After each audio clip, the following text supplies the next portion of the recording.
This episode is brought to you by Minus 33. For high-quality merino wool base layers, tops, gloves, socks, and more, go to minus33.com and use code 33backcountry15 at checkout to get 15% off your first order. Welcome to the Backcountry Podcast. I'm Adam Howard. There's an imbalance that comes from chasing something fleeting and selfish because it can all fall apart in one bad fall. Backcountry Magazine contributing editor Heather Hansman is a recovering ski bum. In her new book, Powder Days, Ski Bums, Ski Towns, and the Future of Chasing Snow, Heather threads her own personal narrative, the way she came to once call herself a ski bum, into the story of American ski bumming itself. It sounds so simple on the cover, as if any of us who've skied 100 plus days a year could relate. But in the context of today, we're starting to question not only the future of ski bumming, but its past as well. And Heather goes deep with skiing icons who've built a life around sacrificing for snow. Heather Hansman, welcome to the Backcountry Podcast. Hey, thanks for having me. I want to thank you for joining me today, and I want to thank you for writing this book, Powder Days, Ski Bums, Ski Towns, and the Future of Chasing Snow. I was captivated by the subject matter because as someone who has dedicated a great deal of his life to chasing snow, it's really meaningful to me. And we're constantly around the office talking about, is the ski bum dead? And so I'd like to start there. Is the ski bum dead, or was she ever really alive? I mean, I think that you just kind of nailed the core question of the book. And that was something, I'm kind of similar in that a lot of my life and my career and my relationships and all these things are kind of tied to this idea of dedicating your whole life to winter. And that was sort of the question at the core of this book is like, why does that feel so important to me and to so many people that I know? And why is that idea realistic or sustainable or even interesting? And has it ever been? And where does the idea come from? And I think that as the book kind of came together, that was like one of the threads that I tried to pull out. Like you were saying, kind of where does that idea come from? Like what are kind of like the myths and the stories and the films and the magazine pieces that kind of like framed up that idea for me and for so many other people in the beginning? And then how does the reality differ from the kind of like fantasy myth dream idea of this sort of like, I feel like the ski bum idea is sort of this like iconic, like I can kind of hold it in my brain and know what it looks like. And then for me, part of the story was like trying to kind of pull that apart and being like, where does that come from? Why did that resonate so much with me, as a 18-year-old who wanted to move to the mountains? And then what does that look like on the ground when you're not just a teenager and running away, like when you're 40 and trying to buy a house? What does that actually look like? So let's go back to the 18-year-old you. Did you know when you were 18, you grew up in New England, you went to college in Maine, you grew up skiing. Did you have a concept of the word ski bum when you were that age? Or was that something you kind of learned, well, let's say just after the fact?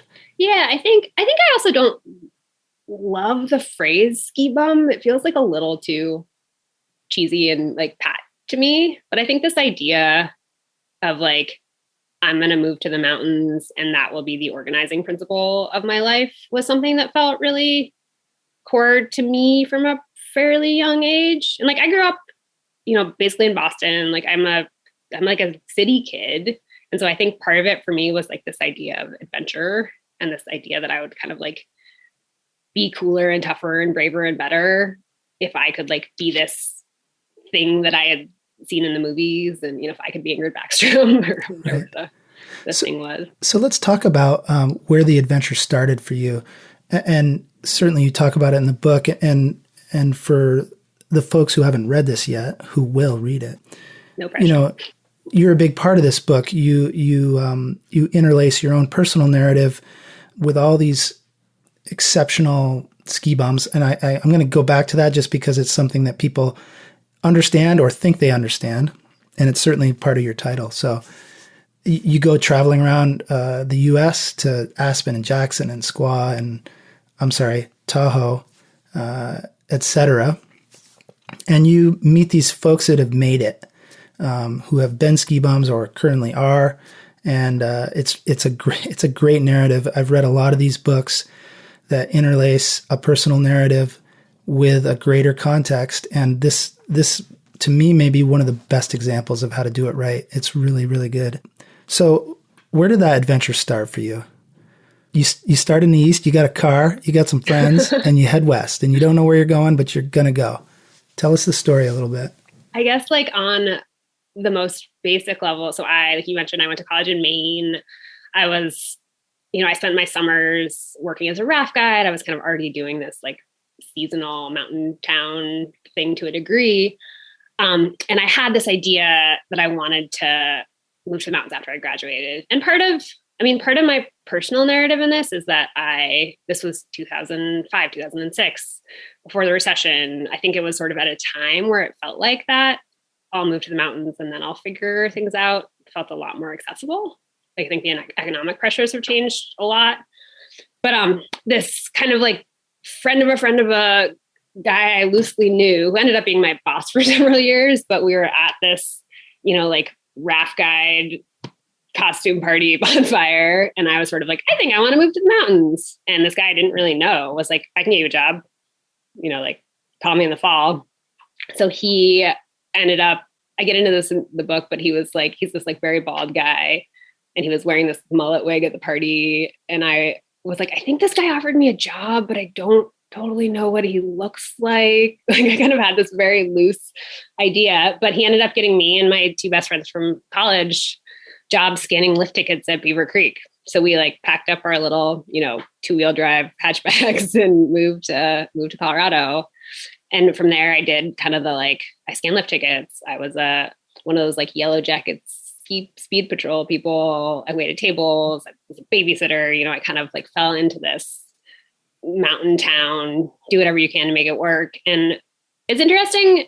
I've like looked back on my journals and stuff from that time. And I think I was very sort of like, am I doing it right? Is this the thing? But looking back on it, I was like, your life was so great and so easy for those couple of years. So I kind of fell into that very classic. I think like being from Massachusetts and moving to Colorado is such a cliche in some ways. I know you kind of did a similar make it out to Western state thing. And I think this is one of the things that when you look at the idea of like the ski bum from outside, it's easy to be like, oh, whatever, they can just choose. You don't have to live in a ski town. But then it became my friends and my family and my job. And it kind of became tied to all these values in my life in a way that I think is really core to why people stick it out in mountain towns. I guess that's a long answer to your question. But yeah, moved to Colorado, told my mom I'd probably be home in the spring and then never came back. Right. And now you live in Seattle. Now I live in Seattle. Yeah, I'm on the West Coast. And maybe we'll get there later. But I want to go back to one thing you mentioned in your answer. And this is the wonky journalist in me, but you mentioned your journals. And it's no surprise that you keep journals. After reading this, I'm like, this is so rich. And your ability to recall these details is, I mean, you're either making this stuff up or you really lived it. And tell me how your journals have informed this book. I think it kind of gets back to this idea of a nostalgia is a really big theme in this book. And it's something that's super interesting to me, sort of like in writing and also just like in thinking about life and what feels important. And I think it was really easy when I first started framing this up to be like, oh yeah, I can look back and be like, yeah, back then we had it. It was great. It was like before before social media, like all we did was ski and it was awesome. And then going back and looking at these, like, I think I've always been sort of like an obsessive note taker journal. Like when I was a little kid, I was like obsessed with Harriet the Spy and I would like take notes on all my neighbors and stuff. And so I think I've always had this chronology, and then going back and looking at that and being like, oh, I wasn't just like skiing and partying every day. I was actually really anxious about fitting in and if I was a good enough skier, and like having that sort of like personal backlog was pretty important to like giving the story some depth. And I think that like you talked a little bit about these kind of like personal narrative to explain a phenomenon story, which I think is often how nonfiction is shaped up, and for better or worse, like sports stories are shaped up. And I think this idea of like, I am a rad person who went to a rad place and did a rad thing is like fundamentally not that interesting of a story. And I think that so often those books can kind of shape up like that.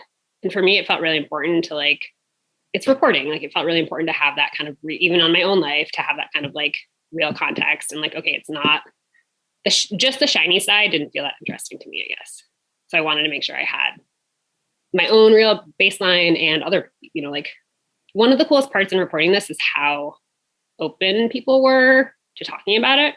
The good parts and like why they ended up there. And also the like, my best friend died in the mountains. I think about that every day. Hey, like it's really hard to, like you can find a job, but you can't find housing. Like all those sort of like real parts that underline this fantasy, I think are like the parts that make it interesting, real for me and for everybody.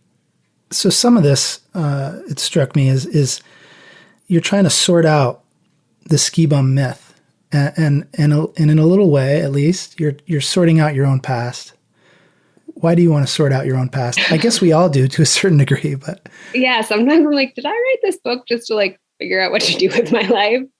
But I think there's I think you're right that there's two levels there. There is this sort of like, what is the bigger picture? And then what's sort of like the human level side of this? And I think in trying to write this, I thought a lot about like the kind of books that I like to read and like what resonates with me and what kind of stories grab me. And I think I often like a strong first person narrator. And so that to me, I mean, on some level, this is like the story I know better than any, this is the story that I have that context and backstory and detail for. And also like as a reader, I want a human to follow and I want that.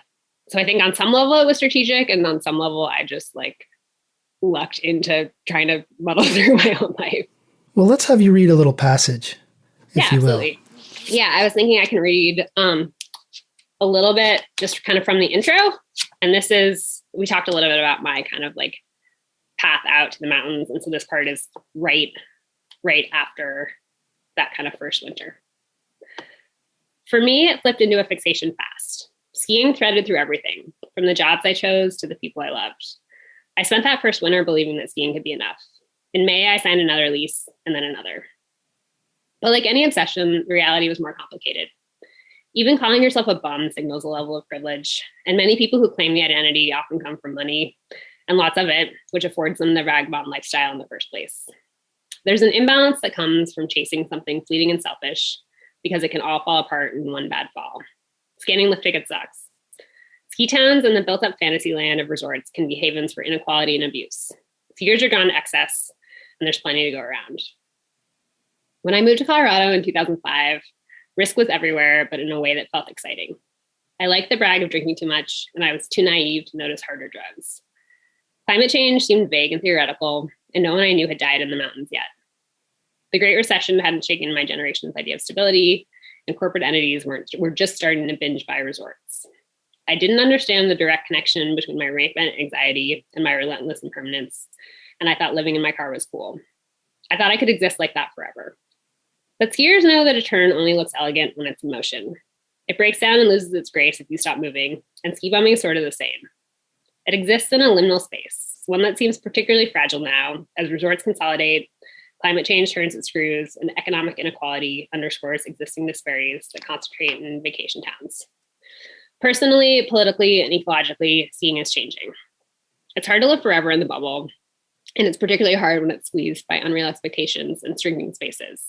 Ski culture glorifies its iconoclasts, but that means that as skiers, we've been fed a narrow ideal that's nearly impossible to achieve, which feels like a generational story about much more than skiing.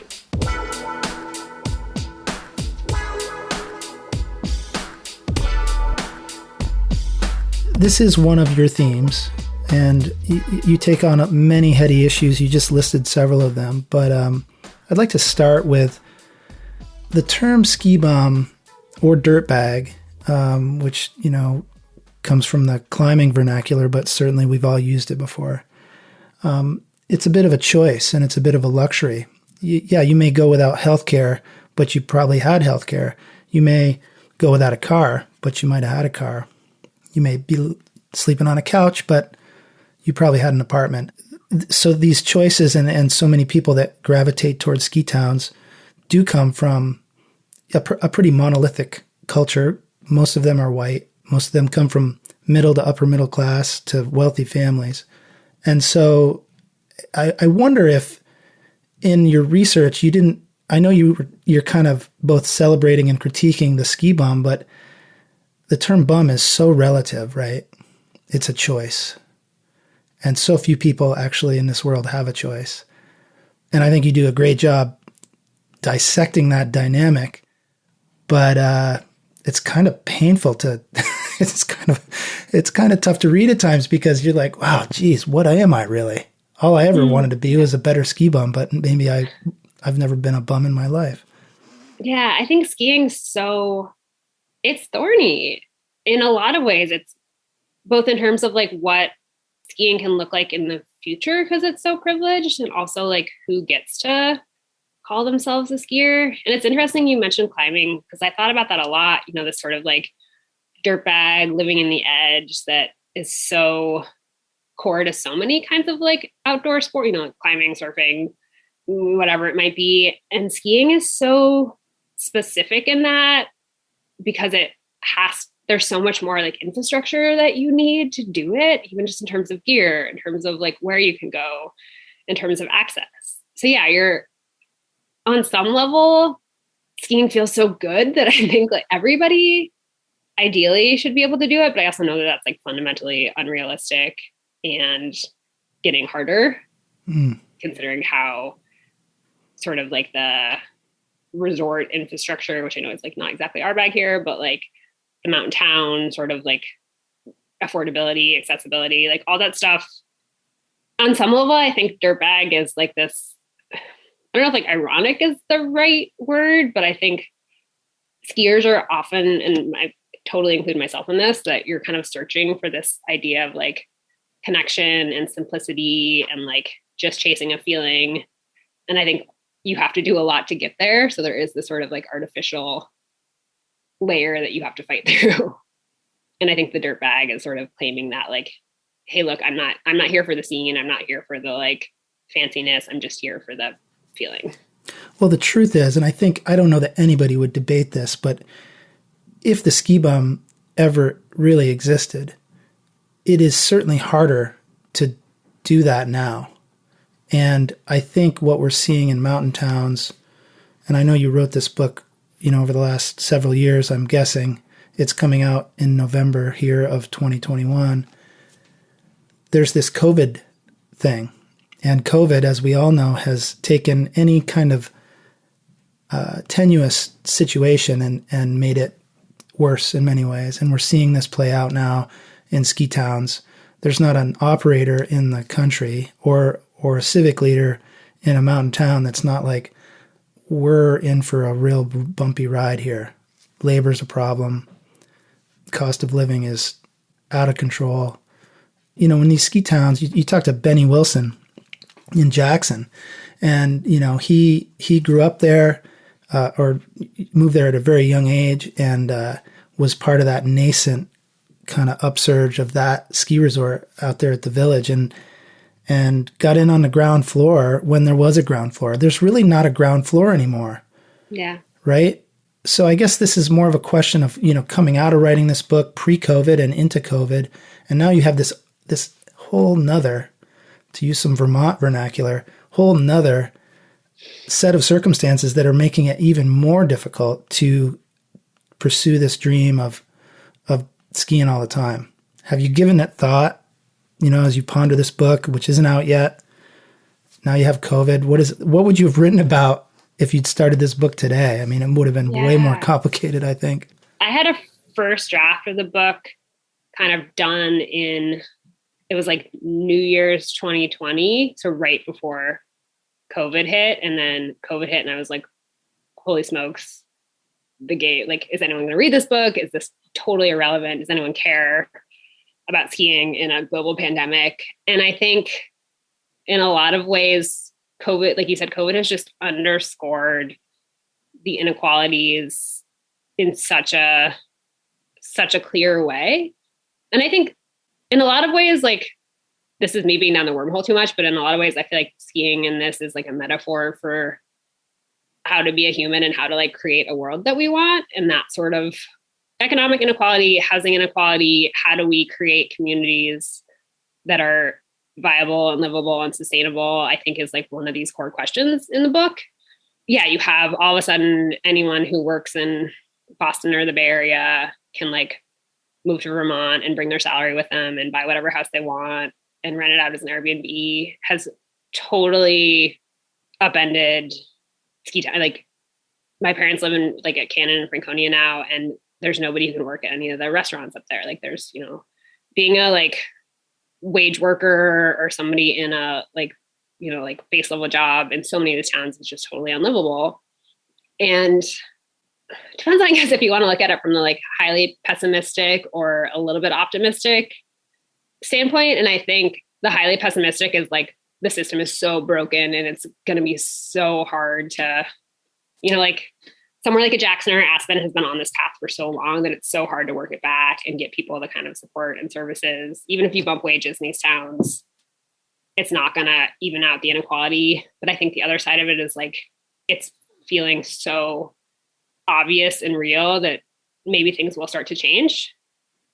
So I think COVID has just like put this magnifying glass on these issues that are not just ski town issues, that are like cultural, countrywide issues. But I think because ski towns can be the highs are so high and the lows can be so low, that I think they're kind of this really interesting magnifying glass on a lot of these issues. Right. Yeah, it's anybody's guess how this will sort out, because at the very end of the day, labor is needed. Yeah. And for so many generations, cheap labor was how it worked. And part of the pay was skiing. Yeah, yeah. And there's this idea that like you're replaceable because you want to be here. We don't have to pay you that much. You're kind of a dime a dozen. And I don't think that's true anymore. And I think operators and restaurants and all these kind of businesses are having to kind of move the set points that they've relied on for so long. Like I was just in Moab, and in Moab, McDonald's had a sign out that was like $20 an hour at McDonald's, because they can't, like no one can live there and work at these sort of like what used to be minimum wage jobs. I'm thinking about the future of chasing snow, part of your title. And that was going to be my closing question, because it's, so what is the future, you know, as if it's easy to answer. But I think if you were to look at it in economic terms and kind of narrow that focus of the question a little bit, you know, there's really one way for this to go. And that is wages are higher. There's more affordable housing somehow. Airbnb gets sorted out somehow. And this is assuming we still have snow. We won't even go there right now. But all of that contributes to a sport that's already prohibitively expensive for 99% of the population that doesn't live near a ski town, right? Yeah. Or that has a line in, has somebody to take them, you know, like I started skiing because my parents ski, you know, like there's so many barriers to entry into that thing. Right. And I think too about, you know, you go back into the history of skiing, there used to be, you know, when skiing was in its golden age in the U.S., right? After World War II and even pre-World War II, you know, we think a lot about the 10th Mountain Division and these soldiers who came back and started an industry. They did in fact do that, but skiing was here prior to them, and it was at these little mom and pop town hills all throughout the country, and ski jumping was a big part of it. And we were feeding this industry with people who had been exposed to the sport at a relatively inexpensive space. You know, gym classes had skis, and they'd go across and ski in a cow pasture here in Vermont, and then, you know, Mad River comes in and people go down there and can ride a single chairlift. And you multiply that by the Vales and the Aspens and so on, and you get in Sun Valley, of course, and you get that quote unquote industry side of things. But we've lost all of those little feeders. And that's been a big part of the challenge with skiing. And my hope has been for a long time that we would get back to those roots, and we really have. I mean, we are, after all, Backcountry magazine. but you still need to teach a kid how to ski before they can ski for themselves, if you will. Let's talk about you don't go into great detail about touring in your book. It's definitely focused around the industry side of things. How do you see backcountry skiing fitting into this? I think about a place like Victor, Idaho, where most of the labor that serves Jackson now lives because they can't live on the Jackson side. And they ski on the pass and they'll go to the park, and a lot of them can't afford or choose not to buy a season pass at the village. And they're touring their brains out and the place is going off. And what were some of your observations about the touring side of things when you were thinking about the whole culture of it?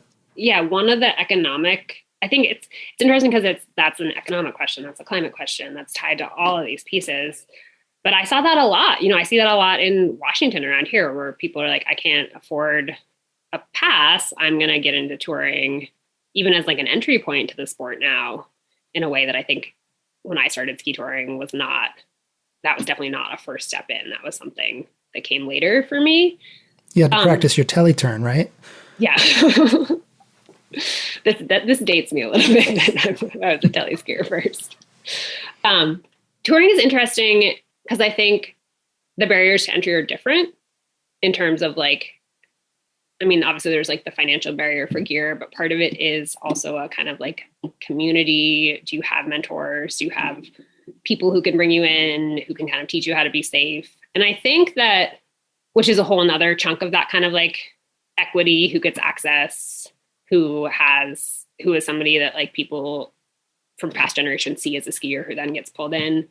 But I think there are moves to change to make the routes into touring a little bit more accessible, even just, these kind of like bluebird backcountry or these kind of like backcountry resorts where there is a safe space where you can learn. I feel like out where you are, there's a lot of trail work, a lot of kind of like trying to make these spaces open and accessible. So it's not just a like insidery, you have to know the people who know where you can go thing. So I think, and that's obviously like the biggest growing segment of the sport. So I think, I don't know if I'm like answering your question very well, but I think that there is this sort of like the question of like, how do we make the sport more accessible and equitable and open to more people to keep it alive, I think is like across any kind of, like any kind of entry point, whether that's in the backcountry, whether that's in resorts, whether it's Nordic skiing, it's like everywhere. How do we open the door and make it affordable and welcoming is like the biggest question. I mean, snow is one part of it, but I think that's sort of like the biggest question in terms of like, is this thing going to survive? It can't just be a like rich, white, able-bodied dude sport forever. Right. I was struck, I grew up here in Jeffersonville, Vermont. Smuggler's Notch is my home hill, traveled around the world. And for a long time, especially as a younger person, I assumed that anybody that lived in a ski town, what I would call a ski town, and frankly, let's face it, ski town is a misnomer as well. And this was really underscored as we were trying to get more kids exposed to the ski area here. And the fact of the matter is that even in a place like this, it's a small fraction of kids that ever go up there, that ever get to ski. And I marvel at the mission of the Coombs Foundation, which I'd like to have you talk about a little bit. But there is another example of, just because you live in Jackson doesn't mean you ski, doesn't mean you can ski. You're there because there's an opportunity of some sort, and skiing may not be it. Tell us a little bit about the Coombs Foundation, because I think that's really, to me, like it's such an important model for what can be done around the country, around the world, and in places that are near ski towns or near ski areas, I should say. Yeah. I mean, Coombs Foundation is one example where they saw a pretty clear disparity, I think, between like the people who are living in a town and the people who are skiing in a town. And I think that's true in, a lot of these Coombs Foundation is in Jackson. It's Emily Coombs, Doug Coombs' wife, started this, organization to get kids from the community, especially like young Latino kids, on the mountain. And I think that breaking point, I mean, I'm going to step back a little bit. I think when you talk about like who a ski town, quote unquote, and who is a ski bum and who is living in a ski town, I think they're sort of there's a lot of layers to that in terms of like, who are the privileged white college educated kids who move there to kind of like work whatever jobs they can ski. And then you have this layer of people who move there just for the job opportunities, because there's so much labor that goes into keeping a ski town running. And that's landscaping in the summer, that's housekeeping, that's like all these sort of like back of house restaurant jobs that aren't sort of the like cool, sexy, I'm going to come move for 2 years and do this job. And I think those communities of people who are actually working, who tend to not be privileged white people, are living this kind of, like you're saying, there's like all these people who live in these towns who never get on the mountain. Yeah. And I think trying to break that barrier and that inequity to make skiing something that's accessible to everyone is like a fundamental equity question in these towns. And yeah, somewhere like Jackson, where a pass to the village is probably like $1,200.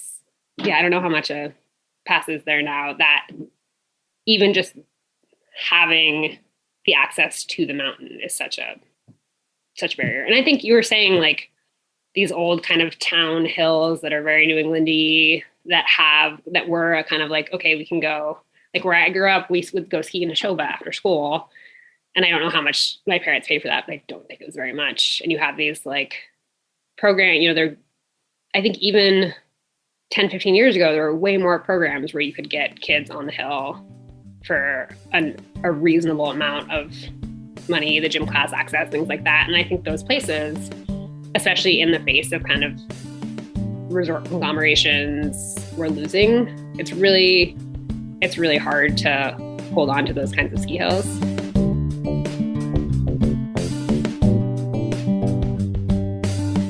Let's talk about resort conglomerations. A big layer of everything we're talking about here has to do with the economic reality of the Vail conglomerate and the Altera alternative, if you will.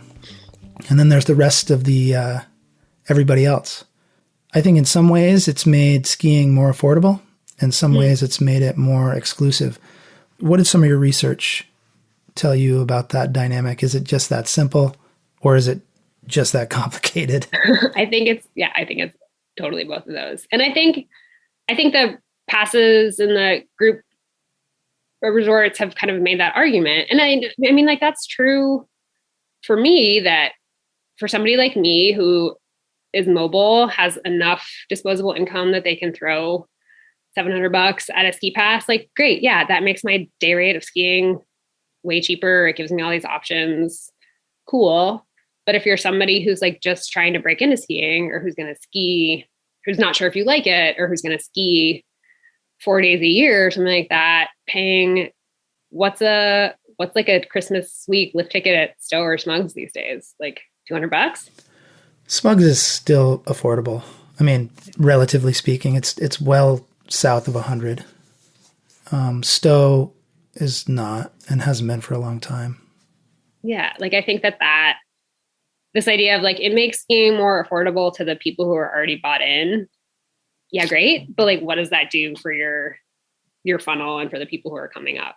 And I think one of the things with the resort kind of like conglomeration is that then these organizations have, by pooling money, they can allocate it where they need it. They can, invest in snowmaking at a Stowe or something like that. And if you're just Mad River Glen or something like that, that's a kind of one-off operator, you don't have those deep pockets to pivot. It's expensive to run a ski area. Like there's a constant sense of upkeep. Like none of those businesses necessarily do more than like break even and make a little bit of profit. And something like a Vail is a publicly traded company. So like part of their deal is that they're making money for shareholders. I've thought a lot of in this book, and just sort of like in my kind of thinking about the world, I'm sitting at home, in a pandemic in my own brain a bunch. And it's sort of like this question of how do we try and like build the future that we want? And I think trying to, even if things don't, a small ski resort or something like that, that's not super financially viable, but brings people into the sport, gives people a way to get outside, like that's the future that I want more than 3 days at Jackson over Christmas. Right.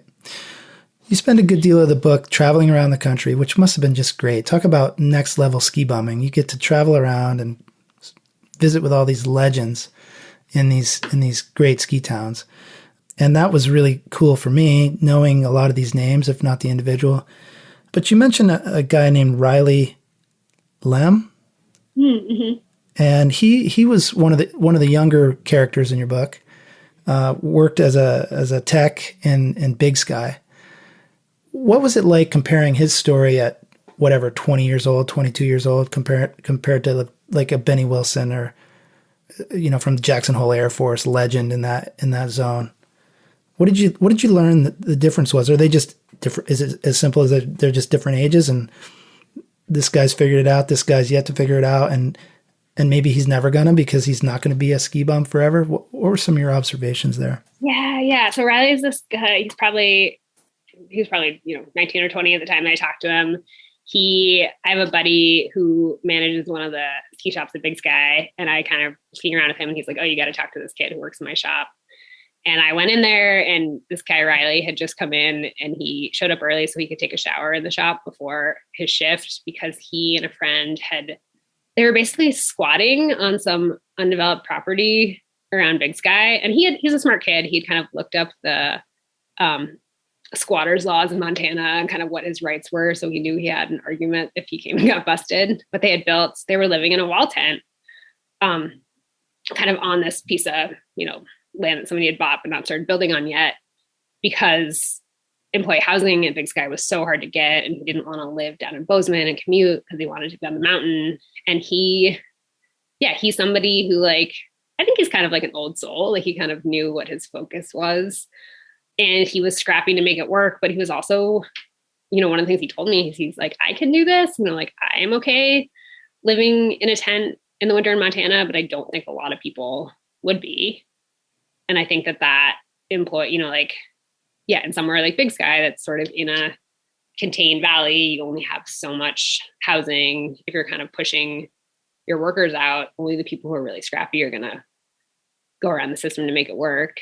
And I think that part of the sort of like dirtbag skier ethos is like, you're always kind of working around the system. I skied with Benny, and then that night he was like, "Hey, you want to come to a party?"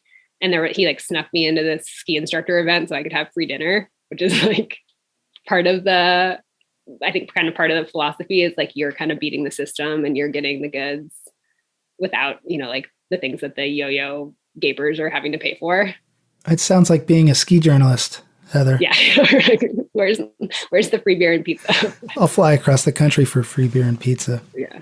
And a little pow. So I think that sort of like ethos is the same, but I think it is harder. And, like, one of the things that I've been chewing on is this, basically everyone I talked to was like, I was the last generation that could do this.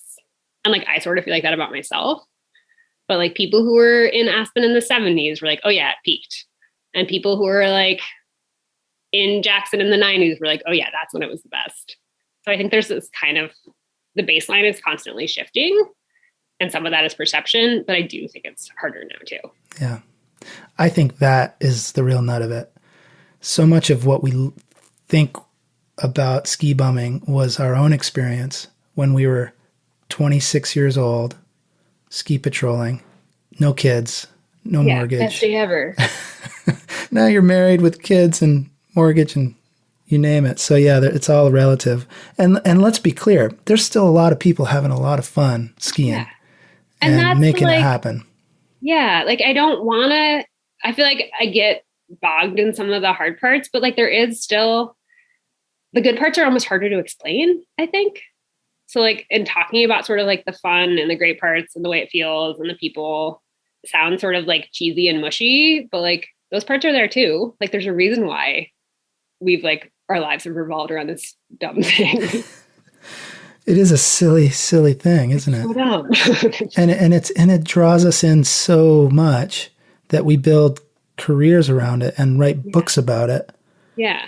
This Riley kid, he seems to get it, and I can really identify with him because he has a mission, and so did you, and I certainly have one too. And mine was quite simple. It was to travel and ski the world on somebody else's nickel. And that's been a pretty good mission. Yeah. But I wouldn't call it ski bumming. Yeah. Yeah. And I think even what is that? Who counts as a ski bum is sort of an interesting question too. Yeah. Does the weekend warrior count as a ski bum? No. If you like are obsessed with it and you're thinking about it all the time, or like if your dad paid for your house in Jackson, do you count? Like, I don't know. There's so many layers. And in episode 2, I can see a theme, Heather, for episode 2. I think that's like, my novel will be that. People have never had that conversation at the bar after a long day. Nope. Yeah. After all this, I'm like it's such a weird microcosm, and I'm still like totally fascinated by it. Well, here's the truth about this book and this conversation is it makes me want to go skiing. So as heady as a lot of the topics you take on in this book are, there's just still this, I don't know why. I guess I'm maybe a nerd. I'm a ski nerd, and I just love this stuff, and I love skiing, and I love to get into the mountains, and none of that's off limits at this point. And I suppose that's my privilege talking. Yeah, that's the thing where it's like, even though I know this thing is like problematic and dumb, it's like I still, in my body, there's like something that's like, okay, it's time. Well, Heather, I want to thank you for joining me today. And it's been a great conversation, and I look forward to having it on a lift somewhere with you this winter. Let's do it. This episode was brought to you by Minus 33. Stay comfortable with 100% merino wool. Go to minus33.com, that's minus33.com, and use code 33backcountry15 at checkout for 15% off today. Join me next time for an interview with a handful of our top gear testers from around the country to talk about what they learned during this year's remote gear test. Plus, we'll answer your questions about this year's standout products. The Backcountry podcast is produced by Backcountry Magazine, an imprint of Height of Land Publications in Jeffersonville, Vermont. Betsy Monero is our managing editor. Our music was composed by Alex Paul. Bob Rusnock of Blue Stream Voice and Imaging is our engineer. Additional thanks to Tyler Cohen, Tom Hallberg, Mike Lorenz, Robin Earl, Paul Davis, Justin Ryer, Michelle Peoples, Holly Howard, and Karen Heward. At Backcountry Magazine, our small staff works hard to bring you stories that are thoughtfully edited, beautifully produced, and thoroughly fact-checked. Please consider supporting our independent journalism with a subscription to the magazine. You can subscribe or check out other swag at our website, backcountrymagazine.com. Use the code PODCAST for 10% off your entire order. I'm Adam Howard. Until next time, I'll see you in the hills. Thanks for listening.